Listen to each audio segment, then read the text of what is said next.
Honey, I blew up the business. Welcome to the podcast, Adah Parris. I'm very excited for this one. Hi, Dan. It's lovely to be here with you. I'm really excited for this. Yeah, Adah is a bit of a kind of mover and shaker in the scene, media scene, art scene, advertising, marketing, out in the world, in London, all over the place, mover and shaker. Lots of pies. There's full of interesting stuff in and around her career and her life and her story. So super excited to have you here. So thank you for coming.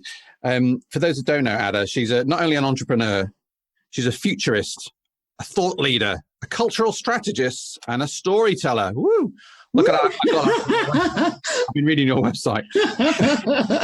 And I'm going to add into that list, she's also an educator.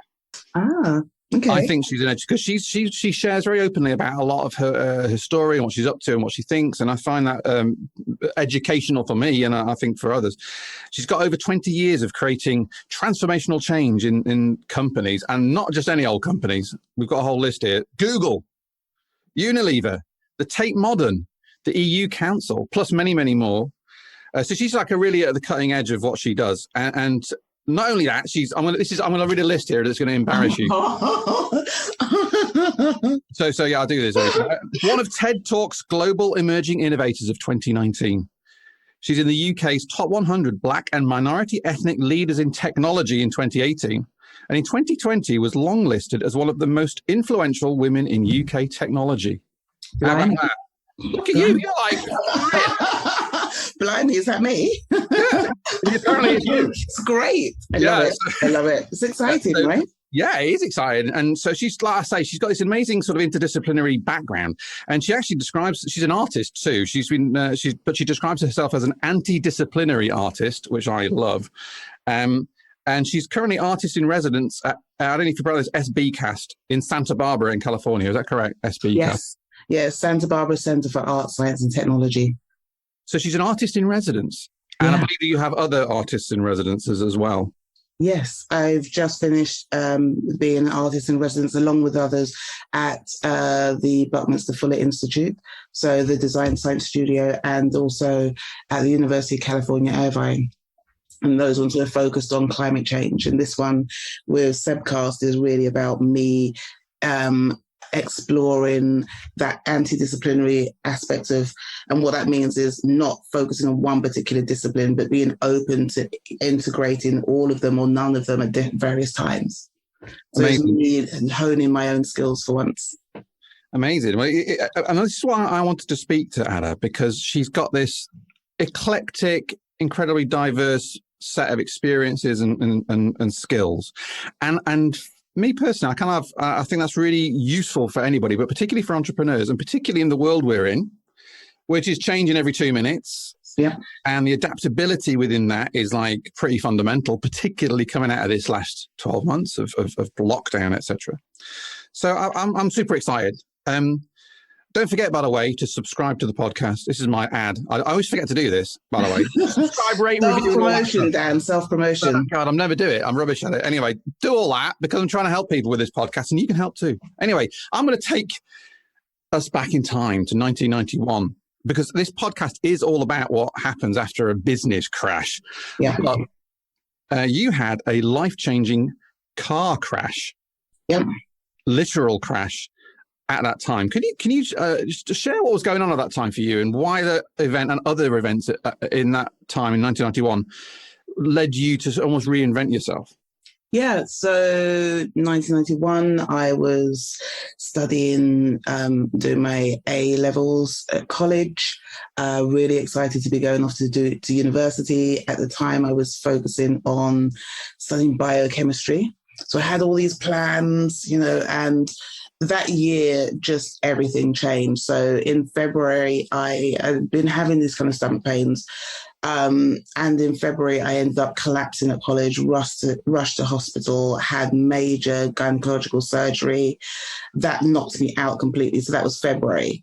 and was on a lot of bed rest. And then my aunt, who lives in America, sent me a ticket to go over to the States. And she said, look, just come over, spend some time with family, just recuperate, get yourself better.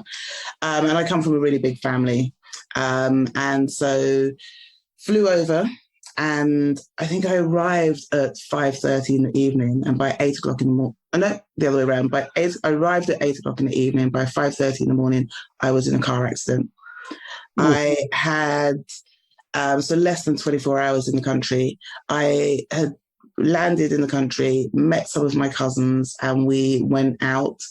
We were tired. Nobody was drinking, but we went out. And then in the morning, we went, right, let's go and visit our grandmother to say hi, good morning. So we drove to go and visit my grandmother, driving back, and it was just tiredness. We, 3 blocks away from my aunt's house, in the car, for some reason, I put my feet up onto the seat and was in a fetal position, front seat passenger. My cousin was driving, my other cousin in the back. And all I remember, and so this is now pieced together by other people's narratives as well, but what I remember was falling asleep. And then the next thing I remember was trying to pull myself through a window, but the seatbelt was trapped on my chest. The seatbelt had locked and it was on my chest, on my throat. What had happened was we had pulled up at the traffic lights, and the lights had turned red, pulled up at the traffic lights. There was a car behind us which had a priest in the car, and there was an off-duty fireman on his way to work, and there was this guy just walking somewhere.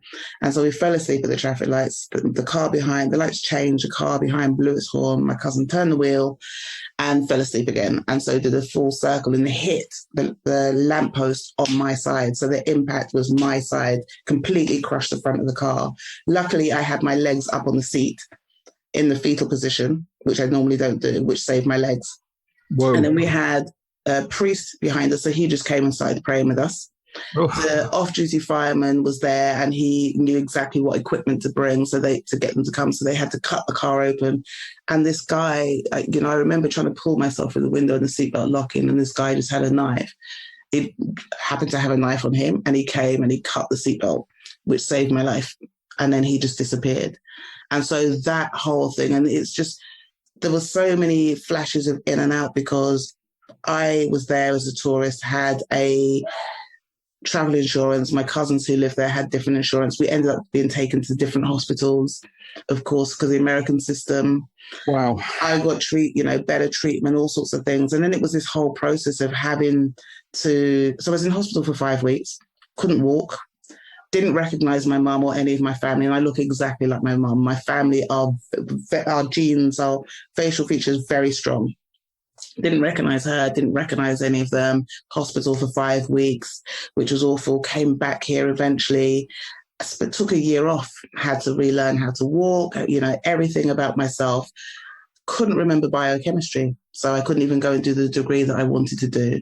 So it was this whole process of going, well, who am I? What can I do? Relearning all of that. And in the end, decided to go and do, the geek in me was still there, decided to go and do maths and educational studies. But it was this process of, okay, I've hit the bottom now, but I'm alive. And as long as I have my health, and this is what's taken me through everything now, as long as I have my health, I can do anything. I can change jobs. It's never too late to do anything because I'm healthy, and I have to, it's that whole airplane, oxygen mask dropping down. You've got to look after yourself first. And that's my approach to everything that I do. Mm. That's pretty dramatic. Yeah. I mean, I don't know if that's opening the show with this. Wow, yeah, I mean, we love all that. That's what you said crash, so straight in there. There's knives and firemen and all sorts of priests. I mean, I've just got this image in my mind. It's just unbelievable. I guess we can laugh about it now, but that's pretty fundamentally resetting your life. Completely. And this is what I thought was interesting about this is we all often sort of about the metaphorically reinventing ourselves, or reinventing our businesses. right? This is what I've done the last 3 years. But to literally have to reinvent yourself. Yeah, it's and it's not the first time I've done. It's not the last time that I've done it. It's something that I think is important. You know, we are constantly changing.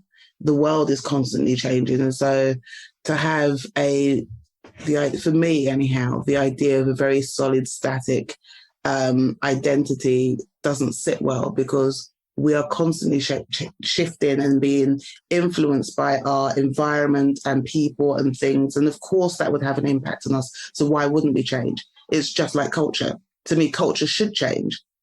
It should be organic. It should be fluid. And so there have been a few instances in my life where I have, some by choice and some by necessity, had to reinvent myself. And not in the Madonna type way of like, I'm coming, but more the going in and saying, okay, who am I? What's important to me? Mm-hmm. How do I build a sense of stability and a sense of understanding and remembering who I am when some of my memory's gone? How do you start to do that when the things that you had as a foundation that most people would use as the markers of who they are aren't there anymore? And how do you trust yourself, and how do you trust your memories and your judgment? And all of those things, I think, are very important also for going into business. Mm. We're a few decades on now from then, but looking back at that, I mean, you've said you've intimated there's been times where you've had to or you chose or had to reinvent yourself. Yeah. But looking back at that, I mean, again, I appreciate it's 1991 through, the couple of year period, but looking back at that, what did you learn, or how you now have discovered you learned from that time?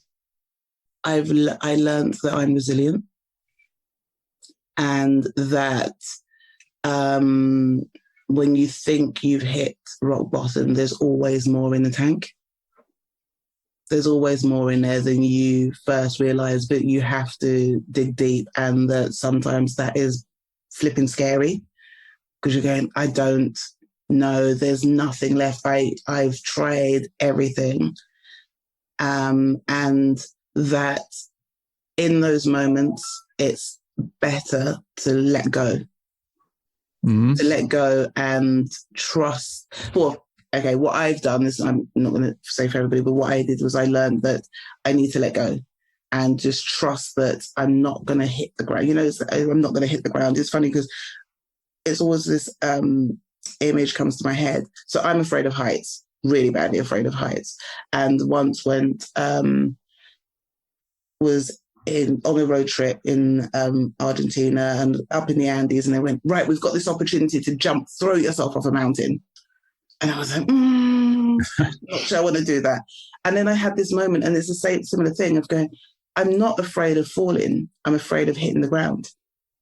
And that's the difference. And if you fall so fast, you're going to hit my reasoning for doing the jump was, I'm going to hit the ground so fast, I probably won't even notice. It's not the fall that I'm worried about. I need to learn how to drop and roll. I need to learn how to land.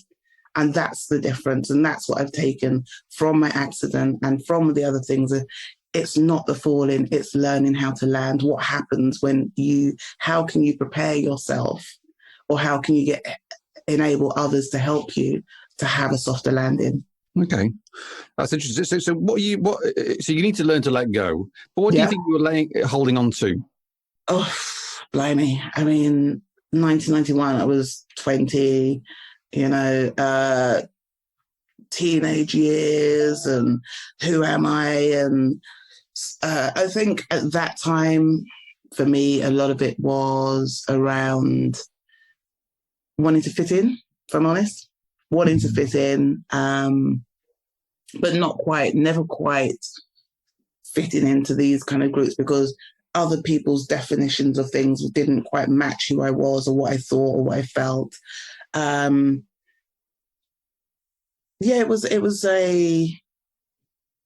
It's funny because talking about it now, I'm feeling quite emotional, but in a good way, because it's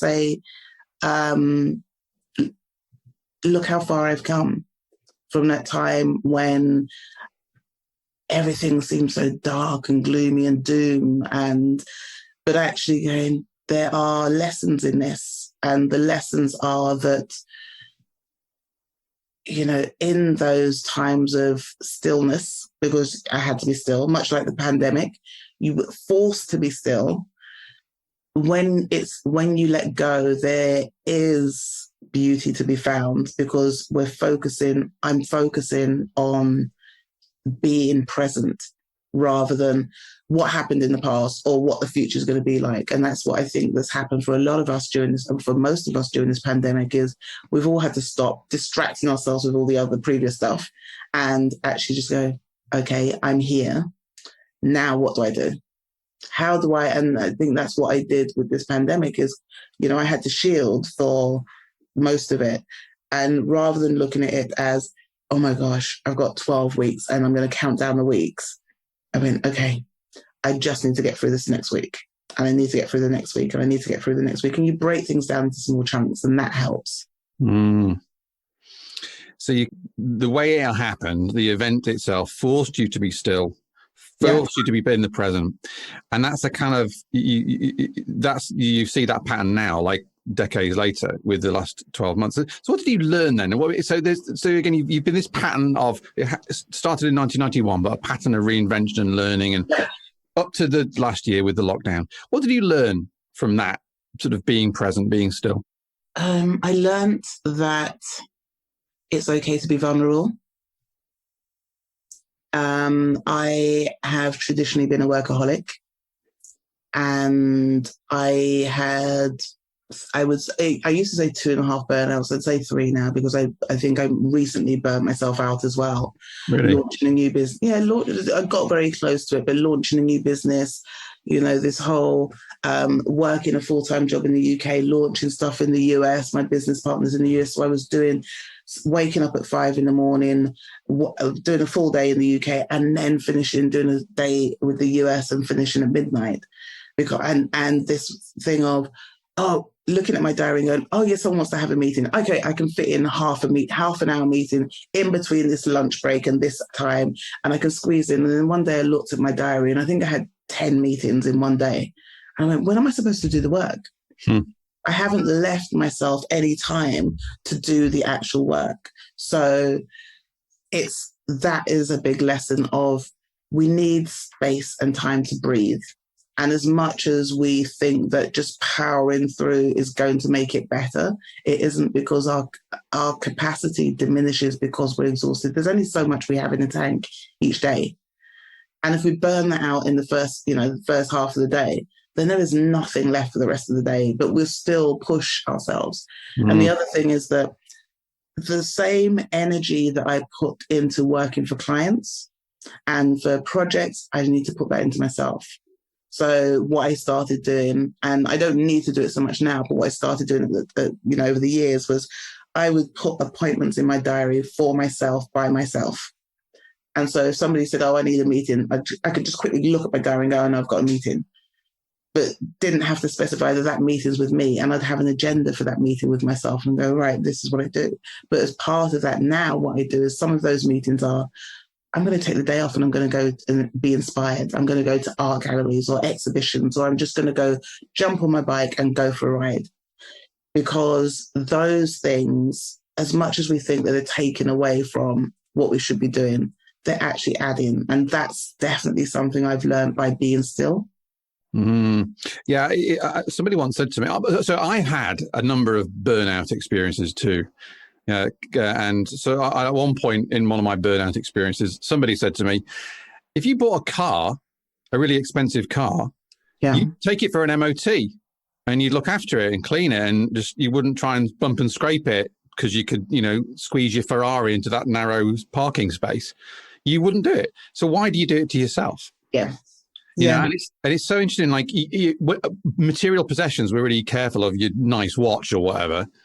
But I can fit it in. I can do this extra stuff, and I can drive myself hard. And so you've had it's interesting. You describe yourself as a workaholic, a form of addiction. Did you think that you have that kind of compulsive habit? Is that something you wrestle with? I think I've always been. I've always been pretty self-aware, but the desire to be successful and measuring up against other people's measure of success, not my own. So once I redefined what success was for me, I didn't need to push so hard because I wasn't trying to measure myself against something that actually didn't matter to me. And that's that weird space that a lot of us tend to get into. Right, success will be having the big house and the big car and the awards and all of that. But those things never really mattered to me. What mattered was impact and having real impact with real people and those sorts of things. And so once I started to redefine that, it makes a difference about the amount of time that you put into things and the pressure that you put on yourself, because burnouts are no joke. By the time you realize you're in burnout, it's been there for ages. Because mine started with, the odd twinge in the back, and then I would be, I only need 4 hours sleep. I convinced myself that I only need, because that's what I was getting. I was only sleeping 4 hours. I was like, no, that's all I need. And then those 4 hours became two sets of 2. And I went, oh no, well, I'm just being hyper productive. But actually, we have to recognize that this is, people call our bodies a machine. It's not a machine. It's a living organism. And everything is interconnected. And if we don't have enough sleep, we can't think clearly. Our digestive system doesn't work properly. That's the same thing, the same care and attention that we should put into ourselves in order to make sure that we have our businesses and our families and our lives and everything else. Not focus on the business and then think, well, when I get to 50 or 60 or whatever, I'm going to retire. You may not make it. Yeah, 100%. And you might not make it. Literally, yeah, and it's funny. Like entrepreneurs are very, very guilty of this idea of I've got to sacrifice everything for the mission, and the sacrifice is your health, your relationships, your well-being, and you get to win the game, and you get your awards and your money and your big house and this and that and the other, and it doesn't mean anything. Yeah, right? Yeah, and not if you're dead. But also you're chasing the next high. It's funny, one of my mentors introduced me to the concept of digital feudalism. Right. And this whole idea that, as we're building new technologies, there's this hierarchy of things. And so the investors determine the way that things run. And so everybody else as an entrepreneur is trying to play catch up or trying to meet this measure of success, which actually is a false constraint that is set by somebody else. Yeah, 100%. And we burn ourselves out going, the idea of, even now I still think about, startup valuations. I mean, it's a bit like my cryptocurrency. Somebody's plucked a number out the air and told you that this is what it's worth. And so you then burn yourself out trying to get to that point and then stay there. It's the same thing with art. I've recently started painting as a form of art therapy. I haven't painted since before my GCSEs, but my therapist recommended I started painting because I'd moved from the space of constraint to actually talking about freedom. And she went, well, as a ex-workaholic, if that's what you call yourself, then you need to let go. And first of all, I was going, oh no, but I'm going to do it wrong. I'm going to do it wrong. And somebody else is going to give me appraise this and tell me what it's worth. And now what I do is I just have these emotions and things that I want to let go. And I'm not worried about what somebody else thinks of it. And that has become a beautiful process of meditation and self-expression, where sometimes spoken language isn't enough. And now, I've also noticed that I'm having more visual thoughts, more colorful, creative thoughts, whereas before they were just words. That's really interesting. And I think the one of the things I can relate to here is the concept of play. Yeah. Yeah. So what you just said there is you started thinking about doing some art, and you thought, well, what's it going to be worth? How will people perceive it? Yeah. Now, when you're a child, you're 2 or 3 years old and you're doing your art, your painting, you're not looking to frame it and put it on the wall and be proud of it. You're just expressing yourself and having play, and you're learning whilst you're doing that. And one of the things that gets smashed out of us over time because of whatever reason is actually being able to play with the spirit of play, as opposed to it has to therefore then be marketed or build my personal brand or some commercial outcome. So talking about the digital feudalism, the sort of feudalism of the market, where I have to therefore prove my value because other people tell me it's valuable. Yeah. It's that escalator. It's constantly going, it's constantly, it's Maslow's hierarchy of needs. We're striving to get to this self-actualization, but actually, is it really because other people are telling us this is what is valuable? Yeah. And then actually, in some ways, the self-actualization is a fake actualization, because you already are there. You're not looking there. You're not giving yourself time and presence to be with it. And the bit, and here's the reason why play is important. And you said it is because you're seeing the world differently, visually, more color, etc. Now, that capability that comes from play will express itself everywhere in your life, including your business life. Yeah, definitely. So I list my 5 of my values. I mean, we all have plenty, but I list 5 of my values on my website, and curiosity and play is one of them. And somebody in another podcast, they asked me why play, why curiosity? And I said, why not? For many of us, we have that, Ken Robinson used to talk about the fact that we had play and curiosity educated out of us. As children, most of us were, why? The 5 whys, that was us as children. We didn't need to have somebody write a marketing book to tell us that it was about ask the 5 whys to get to the truth. We used to do that instinctively. And so for me, this painting now and the way that I approach a lot of things is it should be this unbound ability to explore. And not just explore the things that are good for our business, not just what are the latest technologies, what's the latest what's the latest thing that Elon Musk or Jeff Bezos or one of them are doing? What makes me, how can I find the beauty in everything?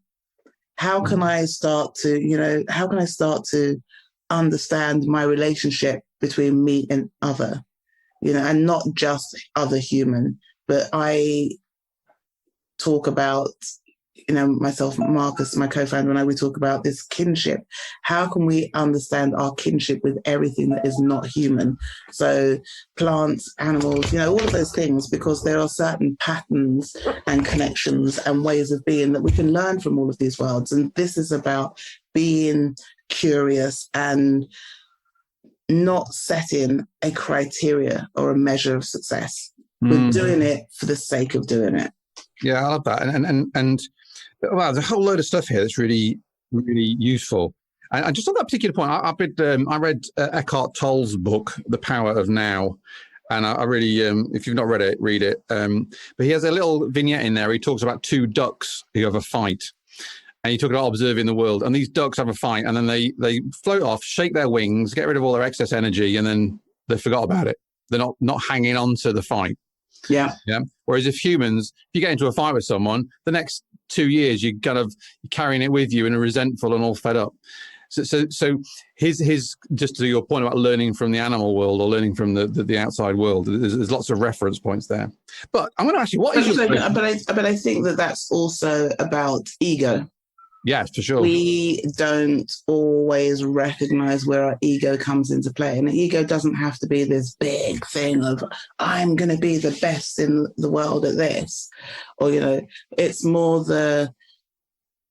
why do we get annoyed when somebody does something that we don't like or we don't agree with? And the fact that we hold on to that does more damage to us than anybody else. They probably don't care. They probably not even remember some of the disagreement or whatever it was. Definitely, it goes back to that point earlier. Let it go. When I'm talking about letting go, I'm not just talking about letting go of ideas and all of that. It's letting go of things that we hold on to that aren't serving us because they're just damaging us in ways that we will see later on in life because they will impact our health and our well-being. Yeah. Funnily enough, I was watching a little video this morning, and there's a guy called Gabor Mate, who's a doctor who you may be aware of. If you haven't, dear listener, if you've not checked out Gabor Mate's books, talks, podcasts, please do. He's an absolute guru and literally has helped me so much every day. But he said, he was talking about saying no to people and how when you don't say no to people, you get resentment. And he said, well, the thing is, resentment's like a poison you drink that you hope's going to make somebody else sick. Yeah. And it's true. We hold on to those things. And his work is also around trauma. And I think that's the other thing that we don't recognize, that as humans, as entrepreneurs, that we hold a lot of trauma from all sorts of things. And that impacts the way that we respond to things, respond to people. If we have been brought up, if we grew up and raised in a place of scarcity, then that scarcity mindset carries through with how we approach our businesses, how we approach to understand the concept of money, of resources, of time, of all of those things. And so there's a great book actually called Scarcity. I've forgotten who the authors are, but it's a brilliant book because it really helps you to think about what's your relationship with the concept of scarcity. And that shifted my whole take on how to make money with my business and how to say, and it gave me the ability to say no to some things. You don't have to say yes just because you're trying to generate income. You shouldn't say yes to everything if it doesn't match your own ethics and values and beliefs just because it's money. Yeah, that's a really great shout. And also there's a bit of it where activity equals progress. And I think that's a false premise. Essentially we got onto Gabor Mate because I didn't expect we'd get there, but you talk about workaholism and he talks about a lot about addiction, and he talks about workaholism as a form of addiction. And I think that entrepreneurs suffer from that a lot, a form of addiction. And I think just to speak on this point about how so compulsive behavior perhaps, or addictions or workaholism expresses itself, could you just share your experiences of that, your learnings around that? Yeah, I agree that workaholism and all of those things are forms of addiction. I think that what many of us do is we replace one with another and don't necessarily recognize that it's an addiction. So the whole idea, I remember the 80s, it was this work hard, play hard, the big brick mobile phones and this whole idea of, I'm very big on language and the etymology of words, and the language that we use to describe ourselves as just, in our everyday lives. And then in business, the business is a machine. It's not a machine. If you turn it into this idea of a machine, then everybody else is just there to help keep those wheels turning. So this idea of being able to let go of, sorry, can you repeat the question? I've just suddenly lost my train of thought. Your business is a machine. Talk about workaholism, addiction. Addiction. Yes. So I do believe addiction is a thing that most of us probably have in various ways.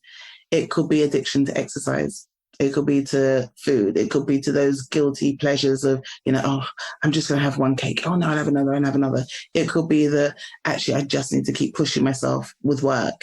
And that with the work thing, for me, it was, I need to generate more income. I need to generate more income. I need to keep going. I need to keep going because one day somebody's going, and it was this, women tend to have this, and this is society has put this on us as well, that one day someone's going to recognize that I am good at what I do. And someone's going to pay me what I'm really worth. And then I don't have to struggle so much.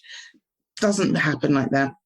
It doesn't happen. It could do, but that's one in a blue moon. But actually it's what I did is flip it and went, okay, because I have this practice, and every year at the end of the year, I do something called a year ahead compass, which helps you go through your whole diary and you look at all the way you spent meetings and time and everything. And I realized that probably 80% of my meetings generated about 5% of my income. But I was addicted to having meetings. Yeah. Because I was like, oh yeah, this meeting's going to be the one. This meeting's going to be the one. And actually just looked at all of that and went, okay, I need to flip it. So I decided to do the 80-20 and went, I need to get to a point where 20% of my time generates 80% of my income. How am I going to do that? Well, I need to have certain processes in place, which means that I can't be addicted to things. Yeah, and there's that compulsiveness is the addictive thing. It's like you've eaten the cake, and then you go, I've eaten the cake. Oh God, I didn't want to eat the cake. I said to myself, don't eat the cake, but I've eaten the cake. That's the compulsiveness thing. And work is that. And it's sort of celebrated in this culture. Like Elon Musk, for example, you mentioned him. He's celebrated for having 5 businesses and billions of dollars and amazing, unbelievable goals. And so one of the problems is you get caught into this. You tell yourself a story as an entrepreneur that I have to do this because that's what gets me to the hallowed ground, the top of the mountain, the money I'm deserving, whatever. Yeah. And I think the issue is the compulsiveness around that. It's like you're not actually aware that's what you're doing. You're just throwing yourself into it. But I think that the ecosystems, many of the ecosystems perpetuate that myth. Because I remember at one point I was applying to join a entrepreneurs network. And, one of the conversations I had with somebody involved in it was around, oh, yeah, but I made the comment that I don't work weekends when I was setting up my business. I need to take that time off. And they went, well, you're not a proper entrepreneur then. Really? And I went, what do you mean? I said, but that's perpetuating, because if you're an entrepreneur, you're just going at it hard and you're doing all the hours. And I went, but that does not actually get you there, and actually you burn out, and then it creates the myth that is the way to get there. And so we've got a lot of young people growing up now who want to be entrepreneurs, who think that the only way to do it is to burn themselves out, and that leads to addictive behavior. Well, and I completely agree. And your point earlier on about the sort of digital feudalism thing, I've been saying this for years, over a decade. What I see is venture capital need to invest in startups because it's a numbers game. Yeah. So sell a story that's you're going to be a billionaire like Mark Zuckerberg. They give you some money and they throw the spaghetti against the wall. You're the spaghetti. Some of it sticks. Yeah. Yeah. So what ends up happening is this myth of that's how you do it, because you get funding, you get evaluation, you do this, you have to work all the time, then you make it and then you're happy. It's just deeply wrong. But then to your point about Elon Musk, is he really happy? Does anybody know? Is he happy? Does he have time? Hasn't he just had a child or something? Well, I'll tell you, I got into it actually I was on a podcast a few years ago being interviewed, and I got into this about Elon Musk because I said he was just when he was interviewed on Joe Rogan, and he said a throwaway line, Elon Musk saying something along the lines of, "You wouldn't want to be me." Now, I would suggest that he's been traumatized as a child. And I got this, by the way, by listening to Gabor Mate. Okay. And, so Gabor Mate's interview with Tim Ferriss on his podcast, check it out. It's great. In that interview, Gabor Mate talks about a book called, it's called... I'll forget the name of it now, but in the book, he talks about, it'll come to me, how it's a book about sensitive children and how they're impacted by the world, and that manifests into mental health issues, right? Yeah. It'll come to me. I'll put it in the show notes. A great one. Is it not The Highly Sensitive Person? No, it's not. I've got it on my shelf over here. I'm going to pull it out. It's called Prisoners of Childhood in German. I can't believe that. I can't remember the name of the UK bloody book. It's The Drama of the Gifted Child. Oh, okay. It came to me. The Drama of the Gifted Child. In German, its title was Prisoners of Childhood, which is a more accurate description of what it's about. So, because gifted sounds like you're showing off. But the point is, there's a chapter heading. But why do we even say, so just to cut you, why do we even say that? Gifted sounds like showing off. Well, there you go. This is part of my kink and quirk. These are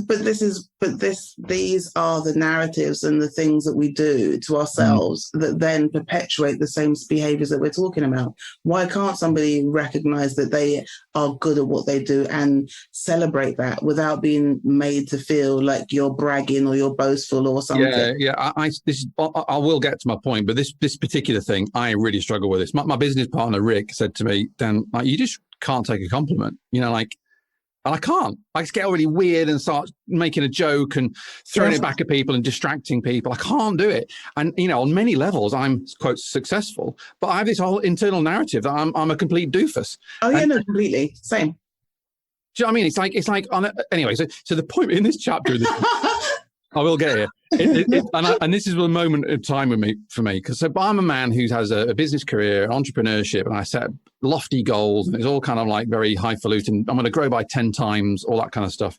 And in this book, The Drama of the Gifted Child, there's a chapter heading that says grandiosity and depression, 2 forms of denial.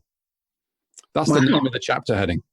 Right. Okay. I'm interested to read the book. Yeah. Grandiosity and depression, 2 forms of denial. So grandiosity. Now, do you know anybody, Elon Musk, who has a grandiose vision? Yeah. Right. Yeah. It's amazing. Going to Mars, amazing. But it's weird. Right. I'm not judging it. I'm just saying it's very out there. Now, if I'm going to take this advice in this book about mental health, that grandiosity is a form of denial, then I don't know, that's a quite grandiose goal. It just is. I'm not judging it. Yeah. I mean, there's so many different thoughts there just swirling around in my head now, because first of all, the word grandiosity, and who decides that what that actually means. We look at language is based on our understanding, and relationship with language is based on our interaction, our lived experiences of that. So maybe the way he was brought up, part of that was about this: you have to strive, you have to be better than everybody else. As a Black woman born and raised in this country with the education system and systemic racism and all of those things, I was told we were Black children of color are constantly told that you have to be better, you have to, because the system is always going to be geared against you. And so you have that, as part of your DNA almost, that you have to. So does that mean that we have grandiose ideas, or is it that we're just trying to make sure that we have an even footing, or at least we can get our foot in the front door? Well, but it almost, the interesting thing within that specifically there is, I wouldn't say that's grandiose. It's just a form of feeling the need to strive. Yeah. Right. And the label of grandiosity, and this perhaps your workaholism, maybe that sense of scarcity, maybe is rooted in that experience too, right? And that's how it manifests out over time. Is 3 burnouts, imposter syndrome, feeling of lack, et cetera, et cetera. Yeah, I think it does. I'm not saying that there are definitely people who have grandiose ideas. In my perception, is grandiose ideas, and they, narcissistic personalities and all sorts of things. But they are who they are and where they are. I spend more time focused on what is it that I need to do, rather than criticizing somebody for doing what they're doing. Sure. It's not a judgment on anybody else. It's just that with this whole thing around crash and reinventing ourselves, it was a conscious decision that I made to stop looking at the world through that lens. Yeah. Because it just meant that I was constantly comparing myself to their successes and their things. And so to your point about there was a quote that you mentioned earlier, I recently posted on social media that as a meme, but it was, rather than focusing on walking in my footsteps, try being inside my brain for 30 seconds and you'll be afraid. Yeah, tell me about it. Well, but I think this is perhaps the broader point that I think is interesting here is everyone's running these things in their own mind, whether it's Elon Musk, whether you label it grandiose or not, whether it's based on your respective histories, experiences in the culture, etc. This is all rattling around, and I'm not, and there's no judgment on any of that. It's just the way it is. Yeah, and so you can accept that and go, okay, I can choose to engage with that or not. And to your point about the stillness and the being present and not engaging with the fear or resentment of what happened yesterday or the fear of what's going to happen tomorrow, you can choose not to do that. Yeah. I mean, it's one of my favorite quotes is by Claude Debussy. Apparently, he's not around, so I can't ask him. But it is, music is the silence between the notes. And for me, it's that moment of recognizing that we understand that those silences are necessary in the music for it not to just be noise. So why are we so hesitant or resistant to have those silences for ourselves? those times when we need to stop and we need to go inwards. And some people will call it, going in and doing inner work or meditation or, whatever. I go to flotation tanks and I have different practices that I do that, and I diarize them because I know that my tendency when it comes to work is to push. So I know that it's it will always be a battle for me not to go down that route. But I'm getting older and I've lots of experience in various worlds and, work. And so now I'm starting to think about, what, I turned 50 this year and I'm thinking, what do I want the next, however many years I'm around to be like? Well, I definitely don't want it to be like I was in my 20s, running around and, all of that and worrying about everything and jumping from one. And when I say addiction, I mean it in the way that we talked about it, because I've never had those societal addictions that people talk about, but addicted to work and, exercise. And it's like, right, I'm going to do this. Those things, I'm definitely moving in this slower space, slower pace and slower space. And actually finding that there are more people in there than I previously thought. And I think this pandemic has definitely done that. Lots of people have reassessed their lives and their work and what's important to them and all those sorts of things, and are recognizing the beauty in slowing down. My fear, given that yesterday was apparently Freedom Day in the UK. Freedom! Yeah. It's, and I say apparently Freedom Day, because there's all sorts of conversations we can have around that people, I think that there's probably going to be a surge, if it's already starting, in COVID infections, because people are going, finally, I can get out and I can do all the stuff and I want to, and I can run, all of those things, forgetting that this virus is still here. It's probably going to be with us. Well, like most viruses, they're here, they just transform. So what are some of the behaviors, what are some of the lessons that we've all learned during this lockdown about that stillness that we can take through life with us going forward? I think I completely agree. But just for what it's worth, just for my personal story through lockdown, my job for 20 years has been chasing around having meetings, of various forms of meeting, evening meetings, lunchtime meetings, whatever meeting. I couldn't do that. I panicked when I couldn't do that through lockdown. Turns out 80% of my running around having meetings was totally unnecessary, to your 80-20 point. Yeah. I've discovered, actually, I didn't even rediscover it, that I'm more of an introvert than an extrovert. I would have put money on me not being in that.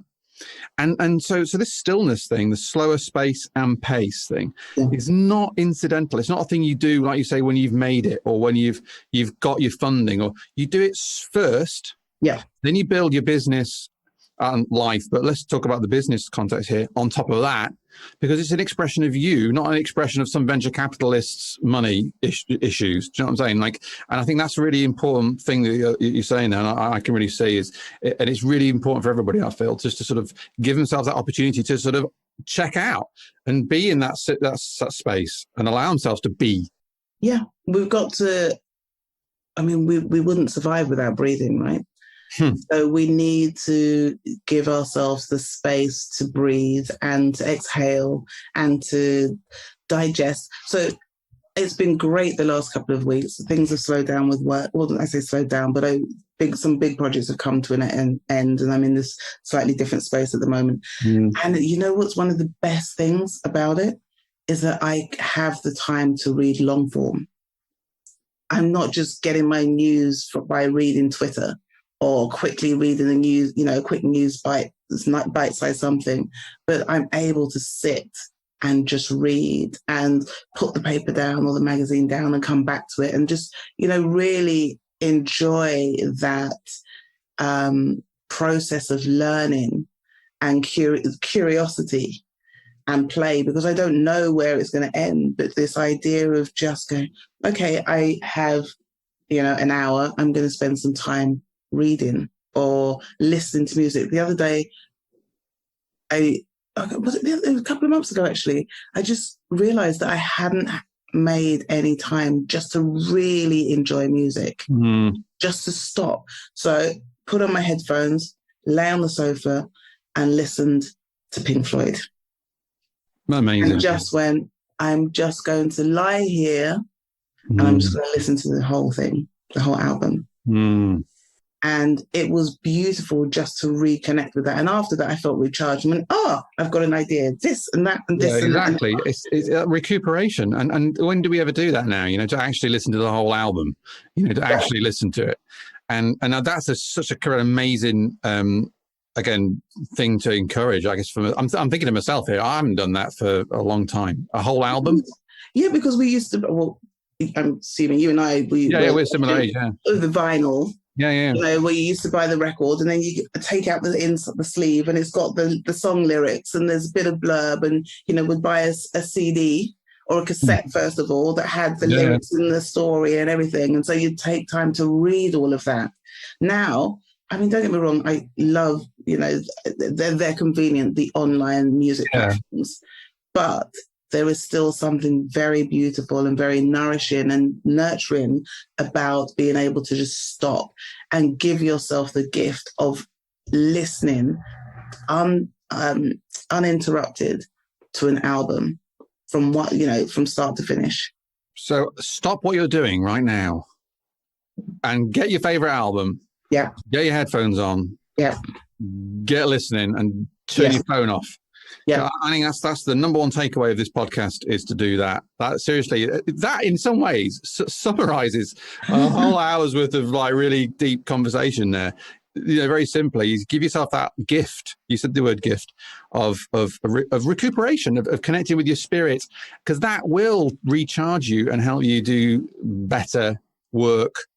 All right. And then it'll be more true to you and you don't want to be burning out. So the thing is, if you can't give yourself the time to do that, then something is wrong. Yeah. There's 24 hours in a day. Yeah. And I think that's actually quite a good, if you can't do that, that's a sign. Yeah. There's a little red flag or big red flag, actually, that's waving at you saying, you've got it wrong. Yeah. And if you get panicky, as people who've had burnouts, if you get panicky about the idea of that, you're probably burnt out. Yeah, good shout. Yeah. And it's so interesting. I think I could go on for another 2 or 3 hours here because I've got about a billion things that I could speak to you about. Really, we could go into all of those stuff. But I'm going to we'll wrap up our podcast in a minute. But I just wanted to thank you for being so open and sharing that. I mean, it's so rich in terms of life lessons and entrepreneurial lessons and just general good stuff. So thank you so much for sharing. Thank you. It's been a real honor and a privilege. And it's been, you've made it so easy and so comfortable because these things are about trust, right? So being able to trust the person that you're talking to have this conversation, for it to flow in this way. And we did. Our conversation flowed in many different directions. Beautiful, really.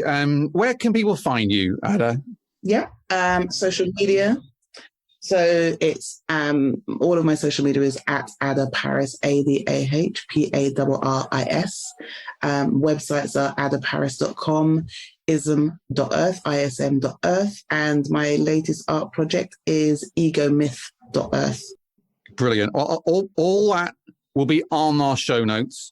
I encourage you to reach out, connect, check out her stuff. It's really great. She's an entrepreneur and an artist and an incredible spirit and a joy to speak to. Genuinely, I found this nourishing for me and creatively inspiring. So really, genuinely, thank you. And I think I'm totally confident all of our guests will be rushing over to social media to thank you personally for all the great advice you've distilled. So stay on the line just quickly once I press record.